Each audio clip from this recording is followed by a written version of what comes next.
Greetings, Doom fans, and welcome to another edition of the Frostbite Falls Daily Rant, here on the Doomstead Diner. For today's rant, I am going to try something new, which is to simply travel around the headlines from around the net on a few websites and riff on the headlines without even reading the articles. Whether the headlines come off Google News, Yahoo News, Reuters, Russia Today, Al Jazeera, Zero Hedge, Global Research, or oilprice.com, you know what will be in the article itself before you even click on the link. Of course, many of the headlines contain clickbait, which actually doesn't reflect accurately what is in the body of the article. But that doesn't matter, really, since most people don't read the articles anyhow. Just making it through a 140-character title that would fit on Twitch is tough for the average reader. Article content is just filler. So, okay, let's start off with the big kahuna these days, Google News. They aggregate news from many MSM sources, and even a few alternative news blogs too occasionally, once the Google bots have rocked your mindset and the kind of shit you read all the time. Google has blown everyone else out of the water in the news biz, from the old networks to the old rags like the New York Times, Washington Post, and Wall Street Journal, and even the wire services like Reuters and Associated Press, or AP. First up, in top stories right now on the world stage, selected specifically for me by Google bots, Joe Biden's position on his role in the Osama bin Laden raid is evolving. In other words, he's rewriting his own history and likely lying through his teeth. This is like Obama-sama with hope and change for his campaign slogan. What he really said was, change your hopes. They just got it wrong in the newspapers back when he was running for office. Following this story, I find out that Justin Trudeau is the new Prime Minister of Canada, and this is good news in the fight against climate change. First off, I want to know just why the Google bots think I give a flying fuck about who the Prime Minister of Canada is. I don't even vote in the fascist states of America elections. Why the fuck would I care who is running the show in the Great White North? Second, the whole idea Justin could make a fuckwit of difference with climate change, even if he was dictator for life over Canada, is ludicrous. Canada has a big population of 35 million hosers. The Chinese have a population of 1.3 billion. The Indians another 1.2 billion. You are talking here not one, but close to 2 orders of magnitude difference. Even if every last hoser in the Great White North committed seppuku tomorrow to stamp out his or her carbon footprint, this would not make a damn bit of difference as far as climate change is concerned. Finally, that name Trudeau really bugs me. Why? I remember when Pierre Trudeau was Prime Minister of Canada, that's why. Why the fuck is it with this system that people vote for the same families all the time? Bushys, Clintons, Romneys, Cuomos, Kennedys, Trudeaus, etc. Supposedly, the democratic system prevents dynastic lineages, but in practice, that isn't how it works. Not just in politics either. It works in football and baseball too. Peyton Manning was the son of a quarterback I remember from my youth, Archie Manning. You think this shit is just because of the genetics? Somehow, I don't think so. In other world news, Vanuatu got hit by a 7.3 earthquake, but no dead people or tsunamis reported so far. So they should disappear quickly off the headlines.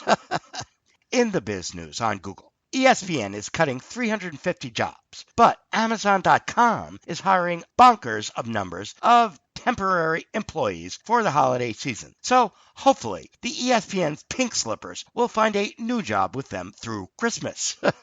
To tidy up on Google for now, I can inform you that Lamar Odom is feeling better, but will have a long recovery. Star Wars The Force Awakens is generating unprecedented ticket demand, and Chris Rock is in negotiations to host the 88th Annual Academy Awards.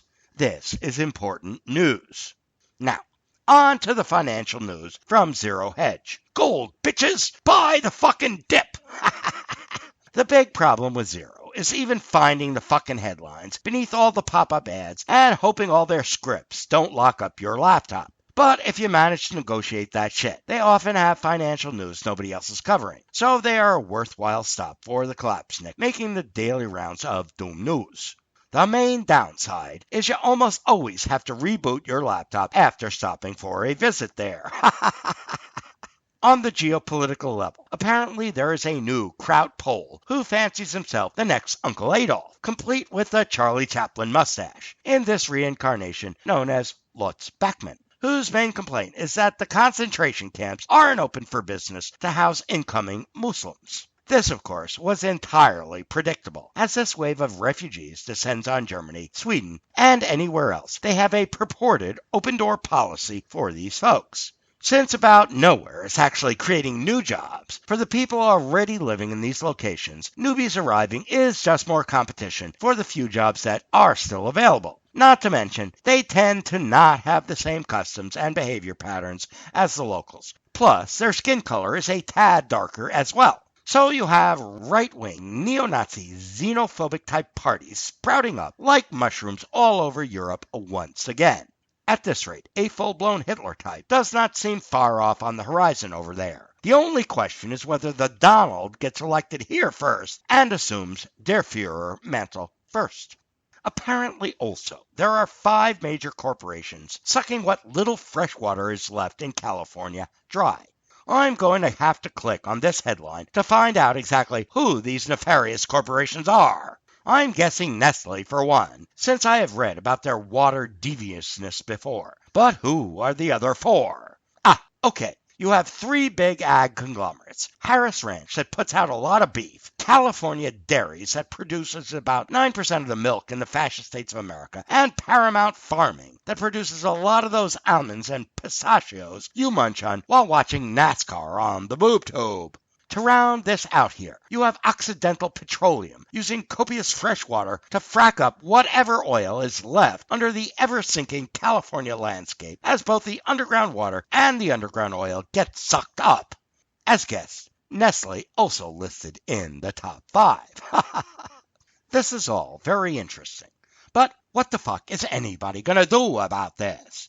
Not a goddamn thing until the water runs out and they go out of biz there. Exactly how long that will take is an open question, but it's not looking too good right now, whether El Nino floods the place or not this year.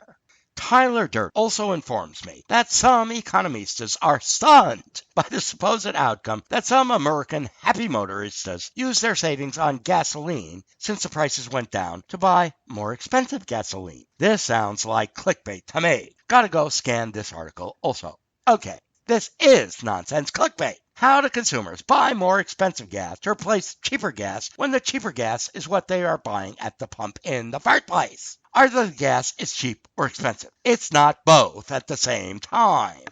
This was a pretty sorry day for Zero headlines. Hopefully tomorrow will bring better financial doom news for them to work up good clickbait headlines for. Finally, for today's news roundup, let's see what Russia Today and Al Jazeera are serving up.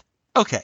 Back to the new Trudeau. According to Russia Today, both the Keystone Pipeline and the Trans-Pacific Partnership, TPP, are under question now, with him in the Canuck driver's seat. Like this really fucking matters. As long as oil prices are in the toilet, nobody is going to fork over the capex for building a humongous new pipeline from the tar sands neighborhood. As long as the Baltic Dry Index and container ship indexes are in the toilet, the TPP isn't worth the paper it's printed on.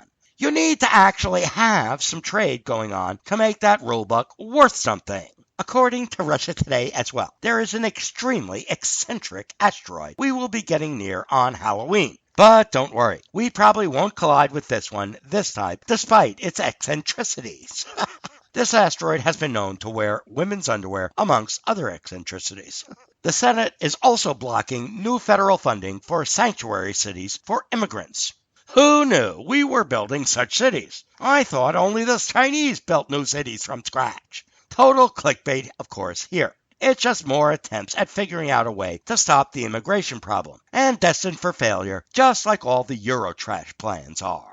Over on Al Jazeera, I learned that sex trafficking is a growing problem with the refugees. There's a big fucking surprise. No better clickbait than to have sex in your headlines, though. More news from Al Jazeera is talk therapy is better for schizophrenics, depending on who you are talking to, I suppose.